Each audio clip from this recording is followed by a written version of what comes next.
नमस्कार। चिंतन मनन की इस श्रृंखला में प्रस्तुत है आज का चिंतन। समस्या का पूर्ण समाधान। जो लोग कहते हैं कि शांति स्थापना के लिए संसार में से युद्ध को मिटाया जाए, निःशस्त्रीकरण किया जाए, वे इस समस्या का पूर्ण समाधान नहीं कर सकते। केवल युद्ध का विरोध करने से या उसे रोकने की चेष्टा करने से काम नहीं चल सकता, वरन हमें उन मूल कारणों को ही दूर करना चाहिए जिनके सबब से पारस्परिक कलह और द्वेष की उत्पत्ति होती है। आज की स्थिति यह है कि जब अस्त्र शस्त्रों द्वारा युद्ध और मारकाट नहीं भी होती, तब भी शीत युद्ध चलता रहता है।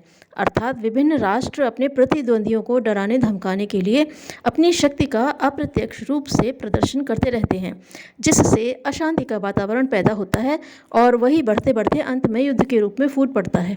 इतना ही नहीं, पाकिस्तान और चीन जैसे उच्छृंखल देश तो शांति के समय में भी छुपे तौर पर सशस्त्र घुसपैठ करते रहते हैं, जिनमें 10-20 व्यक्तियों का मरना मामूली बात होती है, पर उसे युद्ध का कार्य नहीं समझा जाता और विरोध पत्र भेजकर ही मामला खत्म कर दिया जाता है। इसलिए अगर संसार को वास्तव में युद्ध की विभीषिका से मुक्त कराना है, तो उसका उपाय यही है कि जीवन के विभिन्न क्षेत्रों में जो द्वेष और कलह की भावनाएं फैली हुई हैं, उनको मिटाया जाए। इस प्रकार की भावनाएं प्रायः अहमन्यता और स्वार्थपरता की अधिकता से वृद्धि को प्राप्त होती हैं। जब तक मनुष्य भौतिकता की दृष्टि से कार्य करता है और अपने स्वार्थ को दूसरों के स्वार्थ से भिन्न अथवा विरोधी समझता है, तब तक उसमें शत्रुता के भाव बढ़ते जाते हैं और दूसरों को हानि पहुंचाकर अपना मतलब पूरा करने को वह एक प्रशंसनीय काम मानता है। जिस समाज, देश या राष्ट्र में ऐसी भावनाओं वाले व्यक्तियों की अधिकता होती है, वहाँ मारकाट और अशांति का भी दौरा रहता है।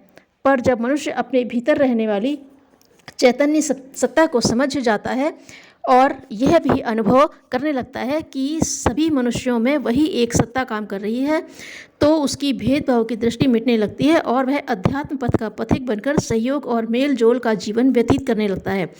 इस दृष्टि से आध्यात्मिकता का प्रचार प्रसार में से युद्ध को मिटाकर शांति स्थापना प्रधान साधन है।